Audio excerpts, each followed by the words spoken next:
my name is Jordan Wilder, and I'll be presenting our perspective on human trafficking.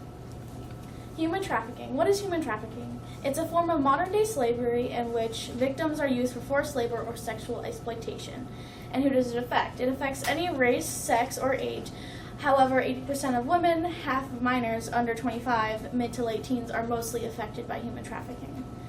It is prominent in Asia, Southeast Europe, Middle East, and North America, and Florida ranks the third highest in incidence in the country, but it happens all over, anywhere, and it can happen to anyone. Not only does it affect the economy, but there are other perspectives of it as well, including medical, social, and legal, which my other group members are exploring in their presentations.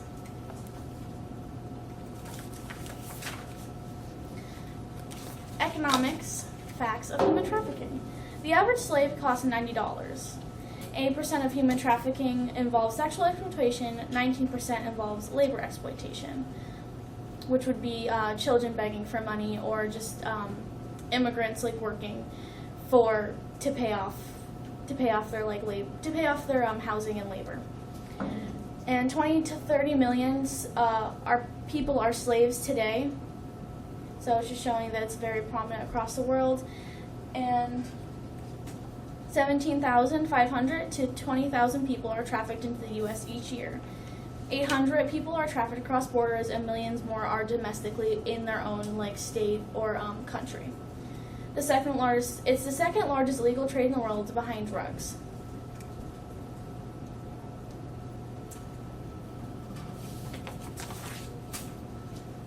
Human trafficking in the global economy. The United Global Initiative describes it as a low-risk, high-reward crime. People across the globe lack necessary laws to target traffickers and need more money to enforce the laws against trafficking. 8% of international trafficking are women forced into prostitution, and they're mostly recruited by other women to take their place from pimps so they no longer have to be trafficked. In China, catching women are sold due to immigration and displacement. $6,500 is how much these brides are sold for, and the families are usually promised a dowry of up to $150, so they're selling their wives or their daughters to be wives.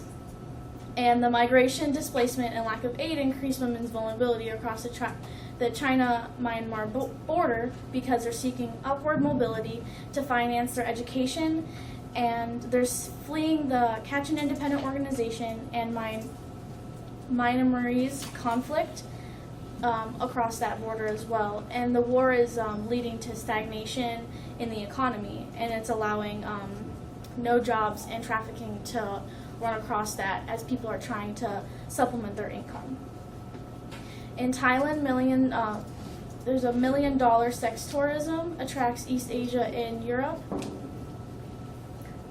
And they're used, these sex workers are raped, and they have a value of around $300, and they're used for vacation goers who are coming there to exploit these women. Children are used to beg for money, and they're offering parents up to $100 to $224 a month for these children, and the buyers get a return of at least $15 to $100 a day. Trafficking weakens the economy, and there's less room for legitimate jobs to be created. And Hillary Clinton's quoted in saying, "Economic pressure, especially in global economy, an economic crisis makes more people susceptible to false promises from traffickers." And the immigrants of different countries are trafficked and forced to work because they cannot pay for their release, and 25 million people are trafficked from the Asian Pacific for this reason.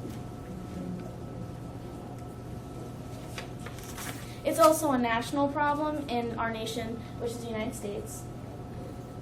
And these graphics are from the United States Department of State and Department of Justice. And the picture on the left is showing that the top 20 human trafficking jurisdictions in the country, and Miami and Tampa, which are very close to where I live, are upon the top 20. The local economy is also impacted by this. 3 children in Tampa were among 105 children rescued in the last month during FBI trafficking operation, and there's still more at risk. It's still a problem, and there's a focus on underage prostitution because the authorities cannot prosecute these pimps who are using the internet to try to catch these young women who are looking to get money because they no longer can supplement for some reason. And the U.S. is very technically advanced, so we cannot always keep track of all this. The federal government speculates there's a large percentage of victims are trafficked into U.S. And Attorney General in Florida, Pam Bondi, calls it a modern-day slavery, and it's a $32 billion industry, and 211, Florida ranked 3rd in the number of calls received by National Human Trafficking Resource. Florida's economic climate renders an ideal destination for human trafficking victims because our large cities, vacation spot, and military bases. We have 8 military bases, which is an ideal strategic point for bringing people who are being trafficked into the country and using them for the people who are in the army. And we also have the highest demographic immigrants, and so these immigrants are staying in these places that's making them susceptible to needing housing, and so they're paying for the housing with the labor, and they never able to fully compensate the people they're being trafficked by for their yes. So my solution to human trafficking, for the global economy, I think the federal government and global organizations need to funnel funds to where human trafficking is prominent and work systems around resistant countries that don't want the funds. Because